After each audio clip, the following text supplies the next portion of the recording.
Hello students, how are you. हमने अभी तक पार्ट 1 और पार्ट 2 कंप्लीट करा है। आज हम पार्ट 3 में पढ़ेंगे, नेक्स्ट आगे बढ़ेंगे उसके। तो हम लोग साइंस पढ़ रहे हैं क्लास 9th की, और हम क्या पढ़ रहे हैं, पहला chapter matter in our surroundings पढ़ रहे हैं। तो थोड़ा सा मैं रिकैप करूँगा कि अभी तक हमने क्या क्या पढ़ा है। पार्ट 1 में हमने पढ़ा था कि मैटर किसको बोलते हैं। मैटर जो कि जिसके अंदर एक मास होता है और एक स्पेस वो घेरती है, ऑक्युपाई करती है, तो उसको हम लोग बोलते हैं मैटर। उसकी प्रॉपर्टीज़ थोड़ी बहुत पढ़ी थी कि जो मैटर के पार्टिकल्स होते हैं उसकी प्रॉपर्टी क्या होती है। तो पार्टिकल्स में एक स्पेस होता है, मैटर के स्पेस में स्पेस होता है। दूसरी चीज़ हमने पढ़ी थी कि जो भी पार्टिकल्स होते हैं मैटर के, वो कंटिन्यूसली, चंचल बच्चे जो होते हैं, छोटे बच्चों का मैंने एग्जाम्पल दिया था, वो कंटिन्यूसली मूव करते रहते हैं, घूमते रहते हैं वो। फिर हमने डिफ्यूजन का टॉपिक मेंशन करा था, उसके बारे में चीज़ों को एक्सप्लेन करा था थोड़ा बहुत। और पांचवी चीज़ हमने मेंशन करी थी, पार्टिकल्स की प्रॉपर्टी क्या होती है कि वो एक फोर्स ऑफ अट्रैक्शन के द्वारा खुद से बंधे होते हैं, आपस में उनके अंदर एक फोर्स ऑफ अट्रैक्शन होता है जिसकी वजह से वो एक शेप में बंधे रहते हैं। पार्ट 2 में हमने पढ़ा था कि फिजिकल प्रॉपर्टीज़ क्या होती हैं। मैटर की केमिकल प्रॉपर्टी, फिजिकल प्रॉपर्टी दो होती है। हम यहाँ फिजिकल प्रॉपर्टी पढ़ेंगे। फिजिकल प्रॉपर्टी हमने बता रखा है यहाँ पे कि आउटर जो लुक होता है उस पर एम्फसाइज करती है। तो मैटर की जो फिजिकल प्रॉपर्टीज होती हैं वो तीन होती हैं, सॉलिड, लिक्विड और गैस। ये हमने डिस्कस करी थी। सॉलिड के बारे में हमने बताया था कि एक डेफिनेट शेप होती है, उसकी पर्टिकुलर शेप होती है, जो जब तक आउटर फोर्सेज अप्लाई ना हो तब तक उसकी शेप चेंज नहीं होती, या फिर उसको रिजिड बोलते हैं।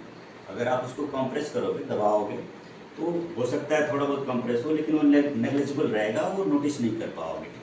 नेग्लिजिबल कंप्रेसिबिलिटी रहती है। वहीं अगर हम लिक्विड की बात करें तो लिक्विड में डेफिनेट शेप नहीं होती। अगर मैं लिक्विड यहाँ रखूँगा वो वहीं नहीं पड़ी रहेगी, वो बह जाएगी। तो उसको जो बहने की प्रॉपर्टी है उसका भी एक नाम है, उसको फ्लूइड बोलते हैं या फ्लूइडिटी बोलते हैं। सॉलिड रिजिड होता है, लिक्विड फ्लूइड होता है। लिक्विड के अंदर कोई डेफिनेट शेप नहीं होती है, सॉलिड के अंदर एक डेफिनेट शेप होती है। फिक्स, दोनों में एक कॉमन चीज़ फिक्स होती है। सॉलिड का वॉल्यूम फिक्स होता है और लिक्विड का भी वॉल्यूम फिक्स होता है। गैस पे आ जाते हैं तो गैस भी कॉम्प्रेसिबिलिटी की बेसिस पे डिफाइन हो सकती है। सबसे कम कॉम्प्रेस क्या होता है, सॉलिड। उससे ज़्यादा कॉम्प्रेस क्या होता है, लिक्विड। और सबसे ज़्यादा कॉम्प्रेस क्या होता है, गैस होता है। यूज़ बता दिया था मैंने कि अगर गैस को कंप्रेस करते हैं एलपीजी के रूप में, उसको सिलेंडर में पैक करके हम लोग किचन में यूज करते हैं। ये पार्ट 2 में हमने पढ़ा था। इसके बाद रेट ऑफ डिफ्यूजन मैंने डिस्कस करी थी। डिफ्यूजन क्या होती है हमने समझाया था कि जो उस पार्टिकल्स के बीच स्पेस होती है उसके अंदर कोई तीसरे पार्टिकल समा सकता है, अगर वो छोटा है तो उसको डिफ्यूजन बोलते हैं। रेट ऑफ डिफ्यूजन, डिफ्यूजन की स्पीड मैंने बताई थी। अगर लिक्विड है उसके अंदर कोई भी चीज़ डिफ्यूज हो जाती है। लिक्विड के अंदर सॉलिड भी डिफ्यूज हो जाएगी, लिक्विड भी और गैस भी, तीनों ही डिफ्यूज हो जाएगी। कौन सी चीज़ ज़्यादा फास्टर डिफ्यूज होगी, शुगर डालोगे वो कितनी तेज डिफ्यूज होगी, कितनी तेज घुलेगी। पानी उसके अंदर मिल्क डालोगे, लिक्विड डालोगे, वो कितनी तेज डिफ्यूज होगी। और उसके अंदर गैस, ऑक्सीजन वगैरह डालोगे, वो कितनी तेज डिफ्यूज होगी। तो सबका स्पीड अलग अलग है। बताइए, मिल्क तेज़ी से घुल जाएगा, वो फास्टर रेट है उसकी डिफ्यूजन की। स्मेल अगर आपको किचन से बाहर से आती है तो मतलब ये है कि गैस के जो पार्टिकल्स हैं वो और तेज़ी से डिफ्यूज होते हैं, तभी तो आप दूर खड़े हो वहाँ तक आपको स्मेल आ गई। तो डिफ्यूजन की रेट अलग अलग है। अब डेंसिटी का हमने कॉन्सेप्ट डिस्कस करा था कि डेंसिटी में मैंने बताया था कि दाल गाढ़ी है या पतली है, उसके बेसिस पे डेंसिटी का मैंने कॉन्सेप्ट एक्सप्लेन करा था। डेंसिटी मैंने बताया था, फॉर्मूला याद है किसी को डेंसिटी का? क्या मैंने बताया था, फॉर्मूला याद है? क्या होता है डेंसिटी का फॉर्मूला? डेंसिटी का mass upon volume. Very good. Density का फॉर्मूला होता है मास अपॉन वॉल्यूम। अब मैंने इसको एक्सप्लेन ऐसे करा था कि मान लो कोई चीज़ है, दाल, जैसे गाढ़ी दाल, पतली दाल मैंने बताया था। 2 चम्मच दाल डाल दी पानी के अंदर, थिन होगी, पतली होगी, मतलब दाल की डेंसिटी उसमें कम है। अब उसी उतने ही पानी में जितना वो पहले पानी था उतना ही पानी रखेंगे, दाल बढ़ा देंगे, जितना पानी उतना ही दाल भी डाल देंगे, तो अब जो दाल बनेगी वो गाढ़ी बनेगी। तो हम ये बोलेंगे कि अब जो दाल बनी है उसमें दाल की डेंसिटी ज़्यादा है। तो आगे चल के इस चीज़ को पढ़ेंगे, ये बहुत ही यूज़फुल है डेंसिटी का कॉन्सेप्ट। डेंसर और रेयरर मीडियम आते हैं। गाढ़ा है तो उसको डेंसर बोलते हैं, अगर हल्का है तो उसको, पतला है तो उसको बोलेंगे रेयरर। तो डेंसर मीडियम, रेयरर मीडियम, ये डेंसिटी के बहुत सारे यूसेज हैं आगे चल के, जो साइंस में आगे आएंगे, आपको पढ़ने होंगे। अब आते हैं आज के पार्ट में, पार्ट 3 के बारे में। तो पार्ट 3 में हम पढ़ेंगे कि स्टेट ऑफ मैटर में, स्टेट ऑफ मैटर मतलब मैटर की अवस्था, मैटर किस स्टेज पे है, किस स्टेज में है, सॉलिड में है कि लिक्विड में है कि गैस में है। अब इसमें चेंजेज आते हैं कि नहीं, जैसे मैंने बताया था सॉलिड डेफिनेट स्टेट में होता है, शेप में होता है, सॉलिड जैसा वैसा ही रहेगा, आउटर लेयर जो है उसकी आउटर लुक जो है, अपीयरेंस जो है वैसी ही बनी रहेगी, अनटिल एंड अनलेस उस पर आउटर फोर्सेस ना लगे। अब मान लो आउटर फोर्सेस लगती हैं, तो उसमें कैसे चेंजेज आएंगे और किस तरह के चेंजेज आएंगे। तो जब फॉर्म में चेंज होगा मतलब स्टेट भी चेंज होगा, और क्यों चेंज होगा, कैसे चेंज होगा, ये आज का हमारा पार्ट 3 का टॉपिक रहने वाला है। तो इसको बोलेंगे change in state of matter. ये स्टेट ऑफ मैटर है,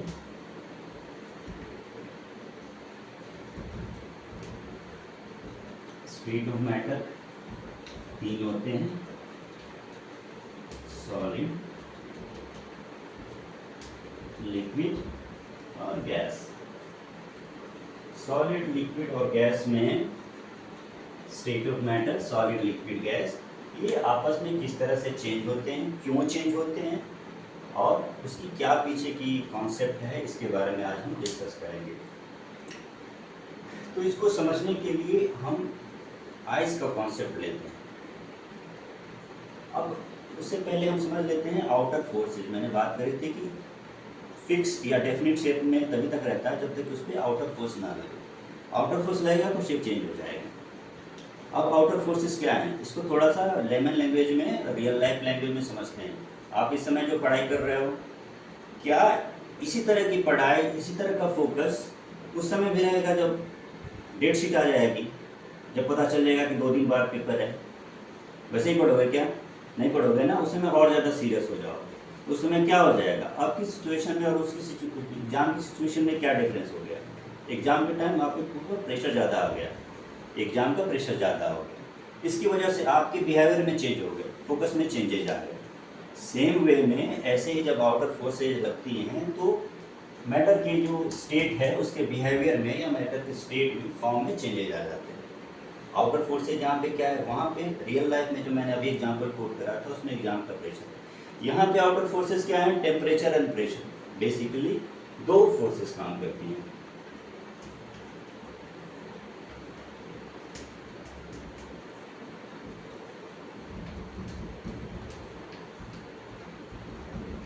अगर मैं फोर्सेस की बात करूं तो 2 फोर्सेज हैं, टेम्परेचर एंड प्रेशर। जब हम बोलते हैं गर्मी आ गई, गर्मी आ गई मतलब क्या हो गया, टेम्परेचर जो पहले था वो बढ़ गया। सर्दियों में 10 डिग्री 15 डिग्री टेम्परेचर होता है, गर्मियों में 30 डिग्री 35 डिग्री 40 डिग्री इस तरह का टेम्परेचर होता है। तो 20 डिग्री से 40 डिग्री हो गया ना टेम्परेचर, तो सर्दी से गर्मी आ गई। प्रेशर का क्या होता है, टायर है आपकी साइकिल में, हवा निकल गई, हवा निकल गई, फिर आपने उसमें हवा भरा, तो हवा भरने से क्या करा आपने, उसमें प्रेशर बढ़ाया। तो जो साइकिल आप नहीं चला पा रहे थे उसमें आपने प्रेशर बढ़ा दिया, उसका टायर अगर फूल गया, इन्फ्लेटेड हो गया, तो आप उस साइकिल को चला सकते हो। तो आपने क्या चेंज करा, प्रेशर चेंज करा ना, दबाव बढ़ाया उस पर। तो 2 फोर्सेज मेनली जो भी आउटर फोर्सेज, वो 2 ही कैटेगरी में हम इस समय आउटलाइन करेंगे, टेम्परेचर एंड प्रेशर। तो हम देखेंगे कि ये जो 2 फोर्सेज हैं, टेम्परेचर एंड प्रेशर, इनकी वजह से ये जो स्टेट ऑफ मैटर है, इनकी स्टेट पे क्या चेंजेज आ रहे हैं। तो इस चीज़ को हम एग्जांपल से समझते हैं। ओके, तो हम ये चेक कर रहे थे, पढ़ रहे थे इस चीज़ को कि सॉलिड, लिक्विड, गैस में टेम्परेचर का क्या चेंज होता है। आउटर फोर्सेज 2 होते हैं, हमने डिस्कस करी थी, टेम्परेचर और प्रेशर। तो हम टेम्परेचर का भी इफेक्ट देखेंगे कि टेम्परेचर का स्टेट ऑफ मैटर पे, सॉलिड, लिक्विड, गैस पे क्या इफेक्ट पड़ता है। टेम्परेचर बढ़ गया मतलब कि हीट, टेम्परेचर घट गया मतलब कि कूल, ठंडा हो गया। तो अब हम इस चीज़ को समझने के लिए एक स्टेप बाय स्टेप चलते हैं। वाटर का एग्जांपल लेते हैं। वाटर है H2O मॉलिक्यूल जिसको बोलते हैं, वाटर का मॉलिक्यूल। वाटर किससे बना होता है, हाइड्रोजन और ऑक्सीजन के पार्टिकल से बना होता है, H2O बोलते हैं, वाटर बना होता है। अब जो H2O का मॉलिक्यूल है, अगर वो सॉलिड स्टेट में रहे क्या बोलेंगे उसको? आइस बोलेंगे। लिक्विड स्टेट में रहे वाटर का मॉलिक्यूल वाटर बोलेंगे, और अगर वही वाटर मॉलिक्यूल अगर गैस के स्टेट में रहे तो उसको वाटर वेपर बोलेंगे। यही होता है, 3 फॉर्म्स होते हैं ना, एक ही मैटर है लेकिन टेम्परेचर का चेंज हुआ तो ये या तो वाटर में बदल गया या फिर वाटर वेपर में बदल गया। सेम चीज़ सेम आउटपुट, ठंडा है तो आइस में बदल गया।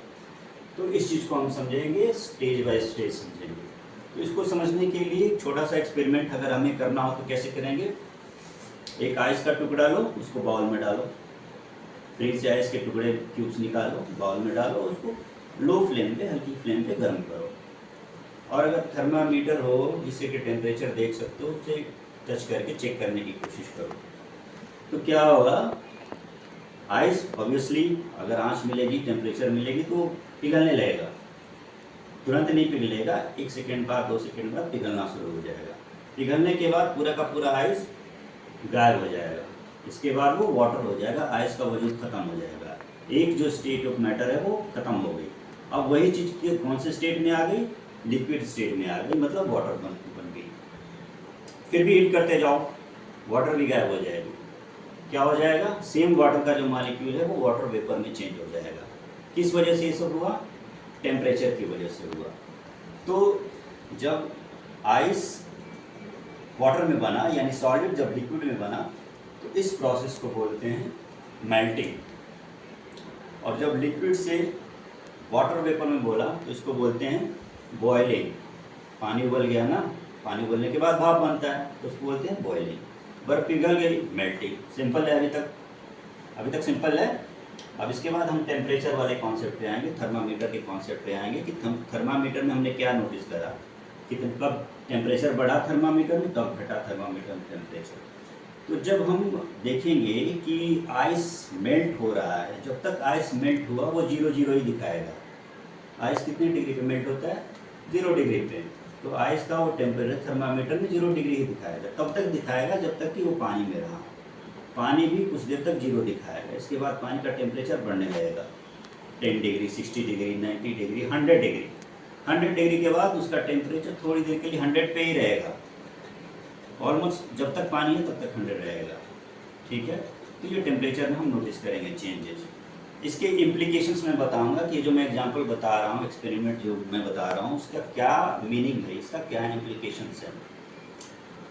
अब जैसे कि हमने बताया आइस से वाटर बन गया, इस फिनोमिनन को मेल्टिंग बोलते हैं।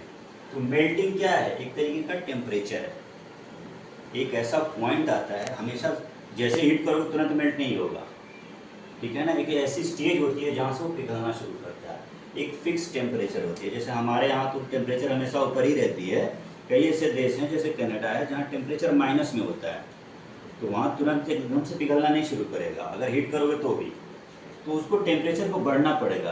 अब माइनस से जब वो ऊपर आएगा 0 तक पहुँचेगा, जब 0 डिग्री सेल्सियस पहुँचेगा तब जाके वो मेल्ट करना शुरू करेगा। तो उस पॉइंट पे, उस स्टेज पे जहाँ की ये पिघलना शुरू होता है, फॉर्म का चेंज होना शुरू होता है, तो उसको बोलते हैं मेल्टिंग पॉइंट। अब ये फॉर्म चेंज कैसे हो गया? इसके पीछे का लॉजिक क्या है? आपने उसमें हीट दिया, टेम्परेचर बढ़ाया, तो उसके अंदर क्या जादू हो गया? जादू ये हुआ कि मैटर्स के पार्टिकल्स की जो मूवमेंट थी ना, जो चल रहे थे, उनके अंदर काइनेटिक एनर्जी थी, वो बढ़ गई। खाना दिया आपने, खाना खाते उसकी एनर्जी और बढ़ गई।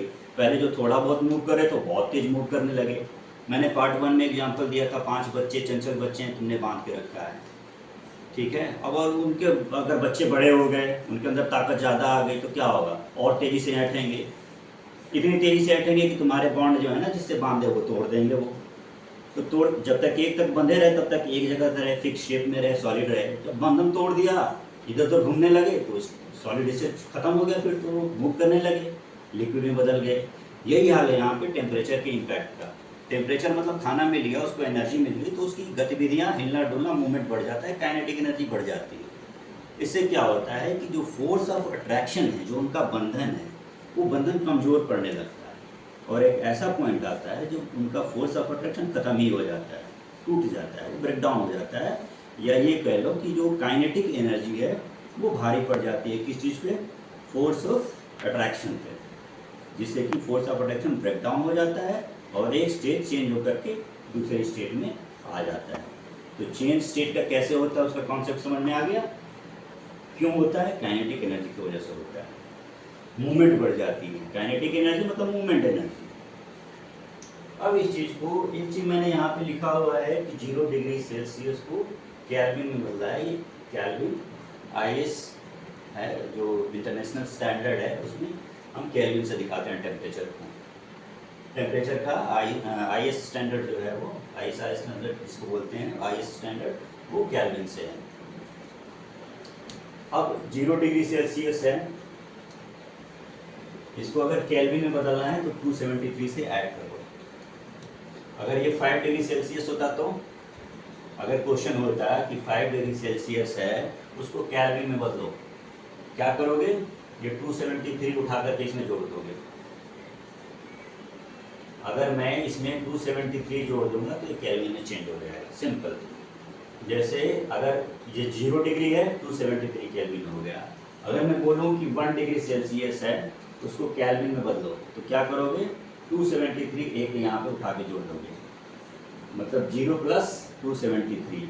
अगर 0 है तो, अगर 1 होगा तो यहाँ पे 1 होगा तो 1 प्लस 273, तो 1 डिग्री सेल्सियस कितना हो जाएगा? 274 केल्विन हो जाएगा। ठीक है, तो आगे चल के हम एक कन्वर्जन भी देख लेंगे, समझेंगे इस चीज़ को। तो यहाँ पे एक और टर्म यूज होता है फ्यूजन।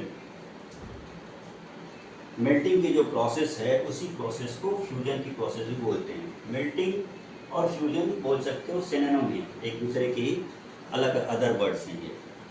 तो टेम्परेचर ऑफ मेल्टिंग या मेल्टिंग पॉइंट को हम क्या बोल सकते हैं? फ्यूजन पॉइंट भी बोल सकते हैं। अगर कोई पूछे कि आइस का फ्यूजन पॉइंट क्या है तो वही होगा कि आइस का मेल्टिंग पॉइंट क्या है, मतलब आइस का फ्यूजन पॉइंट 0 डिग्री सेल्सियस होता है। ठीक है, अब एक चीज़ मैंने वो एग्जाम्पल में बताई थी कि जब चेंज होता है ना, फॉर्म जब चेंज होता है तो टेम्परेचर उतना का उतना ही रहता है। अब बाहर से तुम लोग आइसक्रीम वगैरह ला रहे हो, उसको कहीं बाउल में रखोगे, आइस का टेम्परेचर अगर 0 डिग्री है तो ऐसा नहीं कि जब पानी बनेगा तो पानी उबल जाएगा, नहीं उबलता ना, वो फिर भी उतना ही ठंडा रहेगा, 0 डिग्री ही रहेगा। तो एग्जाम्पल मैंने बताया था थर्मामीटर से चेक करने का, तो अगर थर्मामीटर डाल के तुम आइस को चेंज कर रहे हो, मतलब वो मेल्ट हो रही है, तो आइस भी 0 डिग्री पे है, वाटर भी 0 डिग्री पे है, कोई चेंज नहीं है टेम्परेचर पे।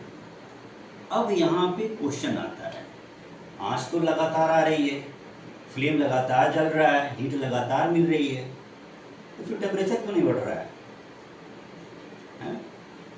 छोटे बच्चे होते हैं, छोटे बच्चे जो 2 साल के 1 साल के बच्चे होते हैं, मम्मी उनको दूध का बॉटल पिला रही है, वो दूध का बॉटल पीता है, उसकी मम्मी उसका पेट देखती है कि पेट फूला कि नहीं फूला, जैसे भी। तो 2 बॉटल बच्चा 2 साल का दूध पी लिया, 3 बॉटल पी लिया, पेट फुला ही नहीं, ये तो वही बात हुई ना, आँच दिए जा रहे हो, टेम्परेचर बढ़ाएगी, तो टेम्परेचर गया कहाँ, हुआ कहाँ, क्या हुआ उस टेम्परेचर का? तो इसका लॉजिक ये है कि जो टेम्परेचर दे रहे हो वो इनफैक्ट उसकी जो फोर्स ऑफ अट्रैक्शन है उसको तोड़ने के काम आ जा रही है, यानी कि वो आँच उसने एब्जॉर्ब कर लिया। जो वाटर है या आइस है, आइस ने वाटर जो हीट है उसको एब्जॉर्ब कर लिया, और वो एब्जॉर्ब जो हीट है उसके अंदर अभी भी है, पानी में बदल गया, पानी बदल गया, टेम्परेचर नहीं बढ़ा, मतलब उस पानी के अंदर वो है, लेकिन वो किसी न किसी एक्शन में लगा हुआ है, काम में लगा हुआ है। जैसे इसको और दूसरी चीज़ अंदर से समझें तो जैसे किसी आर्मी ने अटैक करा तो तुरंत कब्जा नहीं कर लेती, कुछ देर फोर्सेस उसको डिफेंड करती हैं, लड़ाई चलती है, इसके बाद कब्जा होता है ना। तो पहले फोर्स ऑफ अट्रैक्शन और फोर्स ऑफ काइनेटिक एनर्जी जो है, ये दोनों के बीच लड़ाई चलती है। अब जब तक ये लड़ाई चलती है तो उसमें क्या होता है, स्टेट ऑफ चेंज होता है, जो हमारा आज का टॉपिक है, change in state of matter. उसमें स्टेट ऑफ चेंज हो, लिक्विड से गैस और गैस से लिक्विड में उसमें चेंज हो रहा होता है। तो इस सवाल का जवाब है, हमारा ओरिजिनल क्वेश्चन क्या था कि जब आइस मेल्ट होकर लिक्विड बना, उस समय जब हम हीट दे रहे थे वो हीट कहाँ गई? तो आंसर ये है कि जब आइस से वो वाटर में बना, मेल्ट हुआ, तो वो हीट उसके अंदर छुपी रही और छुप करके उसमें मूवमेंट में चेंजेस करे, फॉर्म में चेंजेस करे, स्टेट में चेंजेस करे। तो उसके अंदर वाटर के अंदर अभी भी है, हीट अभी भी है, लेकिन वो छुपी हुई है। तो इसको बोलते हैं लैटेंट हीट। लैटेंट का मतलब होता है छुपी हुई, इसके अंदर हीट अभी भी है, लेकिन वो छुपी हुई है और वो काम में लगी हुई है, स्टेट को चेंज कर रही है, अवस्था उसकी चेंज कर रही है। अब इससे बहुत ही ज़बरदस्त एक कॉन्सेप्ट ये आता है कि आइस भी 0 डिग्री पे है। लेटेंट हीट समझ में आ गया, छुपी हुई एनर्जी क्या होती है, लेटेंट हीट, छुपी हुई ऊर्जा या छुपी हुई एनर्जी क्या होती है। लेटेंट हीट वो होती है जिसका कि इम्पैक्ट बाहर नहीं दिखेगा, सेम ही रहेगा, लेकिन उसके अंदर वो एनर्जी ऑलरेडी होती है, पहले से मौजूद होती है, और उसके अंदर मूवमेंट का जो फोर्स है, इंटरेक्शन का फोर्स है, उसको काम करती रहती है, अप्लाई होती रहती है उस चीज़ पे। तो अगर मैं बोलूँ कि 2 स्टेट है, एक आइस है और एक वाटर है, आइस है और वाटर है। आइस का टेम्परेचर तुमने लिया 0 डिग्री सेल्सियस, वाटर का भी टेम्परेचर लिया 0 डिग्री सेल्सियस। आइस के टेम्परेचर, वाटर के टेम्परेचर, दोनों में कोई चेंज नहीं है, 0 डिग्री सेल्सियस है। ठीक है। अब अगर पूछा जाए कि दोनों में लेटेंट हीट किस में ज़्यादा है, छुपी हुई एनर्जी या छुपी हुई आंच किस में ज़्यादा है, तो आइस में है कि वाटर में है। लेटेंट हीट किस में है, छुपी हुई एनर्जी किस में ज़्यादा है, दोनों में ही लेटेंट हीट है, हल्का फुल्का। काइनेटिक एनर्जी जो दे रहे हैं, आंच दे रहे हैं, वो क्या है, काइनेटिक एनर्जी दे रहे हैं ना, काइनेटिक हर जगह है, थोड़ी बहुत तो हर जगह ही रहती है, लेकिन ज़्यादा किस में है, आइस में है कि वाटर में। आइस में नहीं है, वाटर में ज़्यादा है। क्यों वाटर में ज़्यादा है, क्योंकि वाटर कॉम्बिनेशन है 2 चीज़ों का। ये जो वाटर 0 डिग्री सेल्सियस पे है, इस 0 डिग्री सेल्सियस में 2 चीज़ें हैं। एक तो ये जो मेल्टिंग का प्रोसेस है, मैंने बताया जब फ्लेम से आंच दे रहे थे ना, तो टेम्परेचर नहीं बढ़ा, तो फ्लेम कहाँ गई, उसकी आंच भी तो इसी वाटर में चली गई ना, आइस में तो रही नहीं। क्यों, क्योंकि आइस तो खत्म हो गया, आइस पिघल गया ना, खत्म हो गया, बचा क्या, वाटर। तो उसकी जो एनर्जी है वो कहाँ पे मूव हो गई, वाटर में मूव हो गई। तो टेम्परेचर तो दोनों का सेम है, लेकिन वाटर का एडिशनल फैक्टर ये है कि उसके अंदर एनर्जी एक है जो चेंज हो रही है ना, स्टेट चेंज हो रहा है, मेल्टिंग जो हो रही है, वो वाली भी एनर्जी इसके अंदर छुपी हुई है। तो अगर क्वेश्चन आए कि आइस और वाटर दोनों का टेम्परेचर सेम है, लेटेंट हीट किस में ज़्यादा होगा, तो लेटेंट हीट किस में ज़्यादा होगा, वाटर में ज़्यादा होगा। ठीक है। अच्छा, अब जो सेम फिनोमिनन है, आइस से वाटर का फिनोमिनन है, वही फिनोमिनन किस में होगा, वाटर टू गैस में, और गैस को क्या बोलेंगे यहाँ पे, वाटर वेपर बोलेंगे। बिल्कुल सेम चीज़ें रिपीट होनी है। अब मेल्ट होके वाटर बन गया, तुम लोग रुके नहीं, एक्सपेरिमेंट जो कर रहे थे उसमें, उसको हीट देते रहे, हीट देते रहे, तो उसकी काइनेटिक एनर्जी और बढ़ती गई और बढ़ती गई और बढ़ती गई। तो लिक्विड के अंदर जो पार्टिकल्स हैं, उसके अंदर जो फोर्स ऑफ अट्रैक्शन है, वो उसने उसको भी तोड़ दिया, अब और ज़्यादा फ्री हो गए, इतने ज़्यादा फ्री हो कि उसको होल्ड नहीं कर सकते। अब फोर्स ऑफ अट्रैक्शन इतना वीक हो गया, इतना कमज़ोर हो गया काइनेटिक एनर्जी की वजह से, तो अब और एक जगह टिक नहीं सकते और एकदम फ्री हो गए। तो फ्री हो गया मतलब क्या हो गया, वो वाटर वेपर में चेंज हो गया। ठीक है। तो जैसे हमने ये बोला था कि आइस जब वाटर में चेंज होता है तो उसको क्या बोलते हैं, मेल्टिंग बोलते हैं। अब अगर वाटर गैस में चेंज हो जाए, वाटर वेपर में चेंज हो जाए, तो उसको क्या बोलेंगे, बॉइलिंग बोलेंगे। बॉइलिंग बोलेंगे ना, जैसे मेल्टिंग वहाँ बोला था, वहाँ बॉइलिंग बोलेंगे। लिक्विड से गैस में चेंज हो गया तो उसको बॉइलिंग बोलेंगे। और जिस टेम्परेचर पे वाटर गैस में चेंज होने लगा, किस टेम्परेचर पे वाटर चेंज हो जाता है, गैस बदल जाता है, मालूम है क्या है वो, कितने टेम्परेचर पे वाटर को उबालोगे तो गैस में चेंज हो जाएगा, 100 डिग्री सेल्सियस। तो वेरी गुड। तो 100 डिग्री सेल्सियस को क्या बोलते हैं, एक ऐसा पॉइंट जिसमें कि वाटर बॉयल हो गया, यानी बॉइलिंग पॉइंट हो गया। ठीक है। तो ये बॉइलिंग, जैसे ये मेल्टिंग पॉइंट था, वो बॉइलिंग पॉइंट हो गया।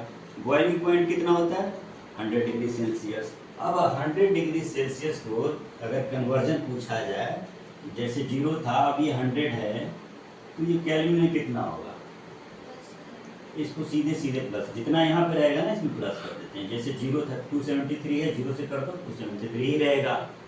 अगर 1 डिग्री सेल्सियस है तो 274 हो जाएगा।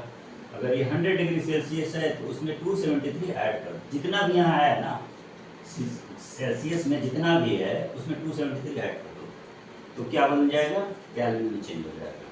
तो केल्विन में ये कितना हो जाएगा, 273 प्लस 100, 37। तो 373 हो जाएगा। तो ये बोल सकते हैं कि मेल्टिंग पॉइंट का टेम्परेचर है 0 डिग्री सेल्सियस, बॉइलिंग पॉइंट का टेम्परेचर है 100 डिग्री सेल्सियस। इसी चीज़ को केल्विन में बोले तो मेल्टिंग पॉइंट 273 के, बॉइलिंग पॉइंट 373 के। ठीक है, अब एक चीज़ आती है कि जैसे हमने बोला था मेल्टिंग पॉइंट को क्या बोलते हैं, फ्यूजन बोलते हैं, उसी तरह से बॉइलिंग पॉइंट का भी एक टर्म है, उसको क्या बोलते हैं,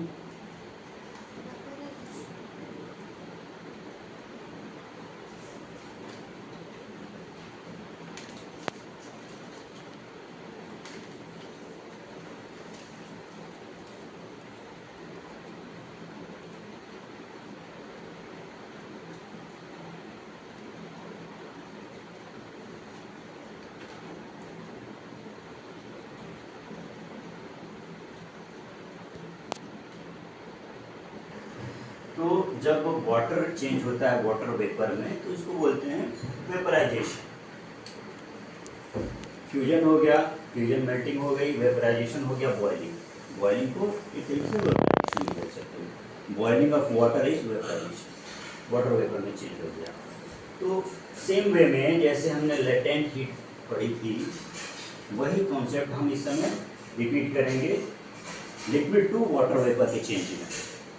अब जब वाटर है ये वाटर वेपर में चेंज होगा तो मैं सेम एग्जांपल कोट करूंगा। नीचे मैं इस चीज़ को लिखता हूँ कि यहाँ पे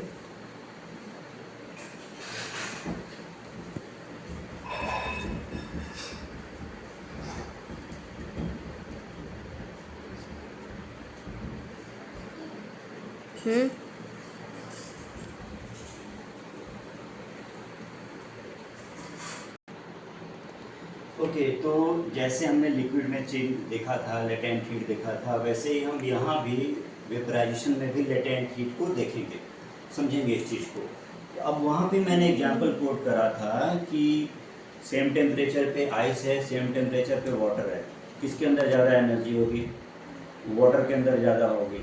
तो जो चेंज नहीं हुआ, टेम्परेचर चेंज नहीं हुआ, लेकिन एनर्जी वो खा रहा है, तो कहाँ जा रही है एनर्जी, वो लेटेंट हीट हो गई। लेटेंट हीट हो गई ना, वो latent heat of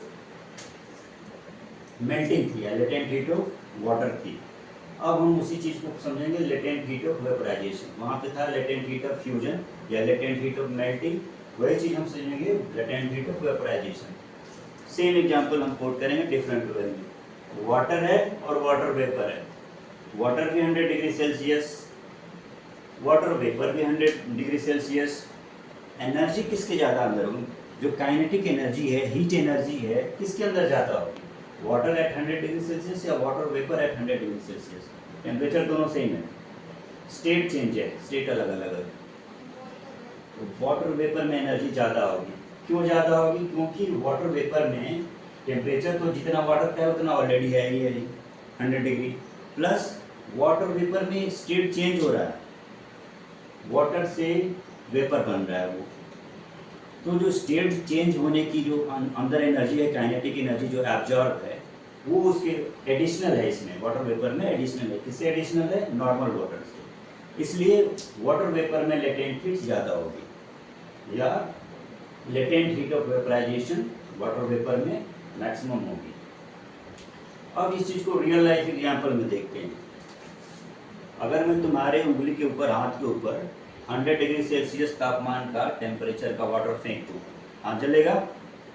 same 100 degree he temperature है, उतनी ही टेम्परेचर का अगर गैस तुम्हारे हाथ में फेंक दूँ, तो वेपर फेंक दूँ तो भी चलेगा, लेकिन अब ज़्यादा चलेगा। इसका लाइव एग्जाम्पल क्या है, इसका लाइव एग्जाम्पल ये है कि जब रोटी बनाती है मम्मी, तो वो पानी गीला होता है, रोटी जब बनती है, ठीक है, वो भी गर्म हो जाता है, वो 100 डिग्री होता है, लेकिन जब वो फूल जाता है तो उसका वाटर किस में चेंज हो गया, वेपर में चेंज हो गया ना। वाटर वेपर, सेम वाटर है तभी तो गीला है ना, रोटी बन रही है, वाटर है, हीट हो गई, तवे पे रखा है तुमने, हीट हो गई ना, रोटी फिर बन रही है, जलती नहीं है, फिर जलाते हैं उसको, जो भी है हीट कर रहे हैं ना उसको, टेम्परेचर राइज हो गया, टेम्परेचर कहाँ पहुँच गया, 100 डिग्री सेल्सियस पे पहुँच गया, रोटी बन रही है उस समय।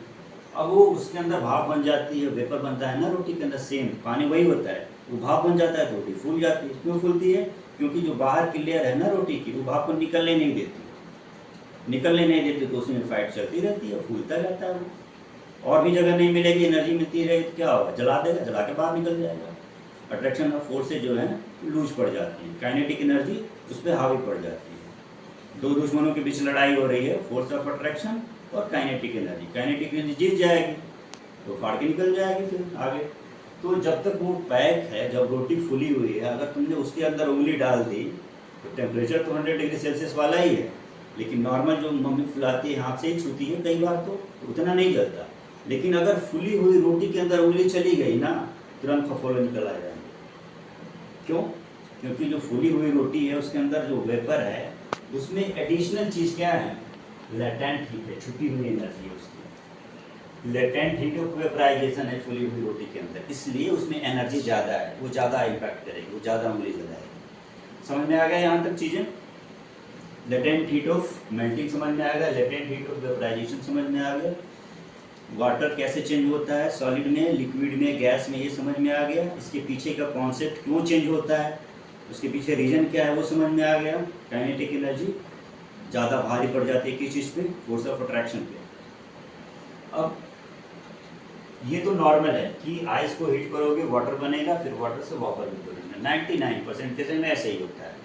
कई बार ऐसा होता है कि सॉलिड गैस में बदल जाता है और बीच में जो लिक्विड है वो टपक जाता है, मतलब डिलीट हो जाता है। सॉलिड को गर्म करा, लिक्विड नहीं बना, डायरेक्ट क्या बन गया, गैस बन गया। इस चीज़ को क्या बोलते हैं, सब्लिमेशन बोलते हैं। एग्जाम्पल क्या है उसका, कपूर।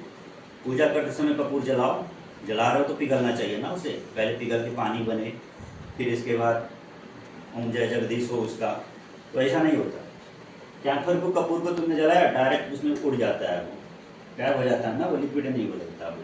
तो इस चीज़ को बोलते हैं सब्लिमेशन, जिसमें कि लिक्विड फेज नहीं आती है, डायरेक्टली वो गैस में आ जाता है।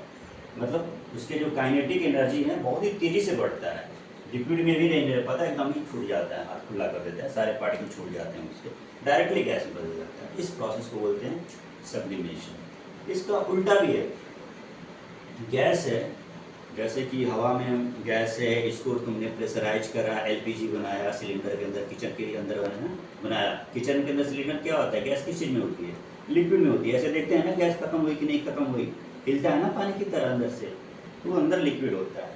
कई बार ये होता है कि गैस को अगर ठंडा करोगे, थोड़ा सा उल्टा होता है, सॉलिड को गर्म करना पड़ेगा तब वो गैस बनता है ना। अब गैस को अगर वापस उल्टा करने के लिए ठंडा करना पड़ता है, टेम्परेचर कम करना पड़ता है। पहले टेम्परेचर बढ़ाओगे पहले वाले फेज में, सॉलिड से गैस में, अब गैस से तुम्हें वापस सॉलिड करना है तो टेम्परेचर घटाओगे। टेम्परेचर बढ़ाया उसको क्या बोला, हीट बोल दिए, टेम्परेचर घटाया उसको क्या बोल दिया, कूलिंग बोल दिए, ठीक है ना।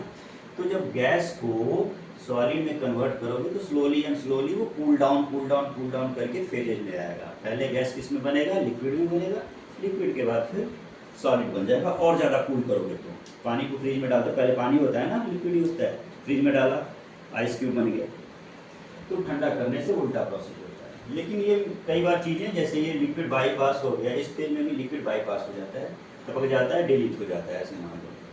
तो तुमने गैस है उसको ठंडा करा, लिक्विड वाला फेज डिलीट हो गया, डायरेक्ट क्या बन गया, सॉलिड बना।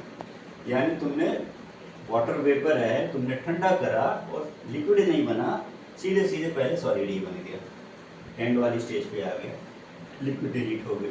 तो जैसे सॉलिड डायरेक्टली गैस में चेंज हो गया तो उसको क्या बोलते हैं, सब्लिमेशन। अगर गैस डायरेक्टली लिक्विड सॉलिड में कन्वर्ट हो गया तो उसको बोलते हैं डिपोजिशन, ठीक है। जीडी बोलोगे, जीडी से याद रहेगा, जीडी गैस डिपोजिशन, ठीक है। Solid sublimation, solid SS sublimation, और गैस जीडी गैस डिपोजिशन, ऐसे याद रखना है दिमाग में। तो गैस अगर डायरेक्टली सॉलिड में चेंज हो गया तो उसको बोलते हैं डिपोजिशन। इसका एग्जांपल क्या है, फ्रॉस्ट। फ्रॉस्ट पता है क्या होता है, जमना। फ्रॉस्ट का मतलब होता है धुंध। सर्दियों में अभी हमारे यहाँ कम ठंड पड़ रही है, बाहर के देशों में जहाँ ज़्यादा ठंड पड़ती है वहाँ पे क्या होता है कि ठंड के सर्दियों के दिनों में पत्तियों पे ना हल्के हल्के बर्फ़ के टुकड़े जम जाते हैं, वो गिरते रहते हैं, अगर ठंडियों में कहीं घूमने जाओगे, कहीं ठंडे जम्मू कश्मीर वगैरह में, पहलगाम में, जहाँ भी ठंडी जगह है, बहुत ज़्यादा टेम्परेचर डाउन रहता है, वहाँ अगर सर्दियों में घूमने जाओगे तो उसमें ऐसा लग रहा है कि झरना जैसे झर रहे हैं, छोटे छोटे टुकड़े झर रहे हैं। सुबह अगर देखोगे तो पत्तियों पे हल्के हल्के, या वो तो जम ही गए होते हैं, बर्फी हो गई होती है, नहीं होती है तो उस समय छोटे छोटे छोटे छोटे बर्फ के क्रिस्टल्स पत्तियों के पेड़ पौधों की वो टपकी रहती है, जमी रहती है, वो लिक्विड में रहती, ओस नहीं रहती, वो ओस नहीं रहती। जैसे हमारे यहाँ गर्म, जहाँ गर्मी ज़्यादा है वहाँ पे ओस होती है, वहाँ ओस नहीं होती, वो पत्थर जैसे क्रिस्टल जैसे जम जाते हैं। तो गैस से, बादल हैं, क्लाउड हैं, क्लाउड गैस हो गया, गैस सीधे सीधे वो क्रिस्टल में वो बदल जाती है, सॉलिड में बदल जाती है, या उसको धुंध बोलते हैं, फ्रॉस्ट बोलते हैं। बाहर देखो गाड़ियों से चलाते समय सामने दिखाई नहीं देता, वो ऊपर से गिरता रहता है, हल्का हल्का हल्का हल्का, छोटे छोटे क्रिस्टल, धुंध उसको बोलते हैं। वो जमने लगता है तो गैस से वो डायरेक्टली सॉलिड में चेंज हो जाता है। उसका एग्जाम्पल है frost. Solid, gas, sublimation, gas to directly solid deposition. Clear है यहाँ तक? तो फिलहाल हम इसी चीज़ को यहीं तक रखेंगे। अभी तक हमने चेंज ऑफ स्टेट जो समझा, वो उस पर किस चीज़ का इम्पैक्ट देखा, टेम्परेचर का इम्पैक्ट देखा। अगले पार्ट में हम देखेंगे कि सेम जो स्टेट ऑफ चेंज है उस पर प्रेशर का क्या इम्पैक्ट पड़ता है। हम उसमें देखेंगे कि प्रेशर का क्या इम्पैक्ट पड़ता है, प्लस अब ये चैप्टर एंड हो जाएगा, उसके साथ एक दो टॉपिक है इक्वेशन, उसके साथ ये एंड हो जाएगा, तो उसके क्वेश्चन आंसर कुछ हम समझेंगे और फिर करेंगे काम। ठीक है, तभी तक के लिए thank you so much, have a nice day. Subscribe कर देना if you like it. Okay, thank you.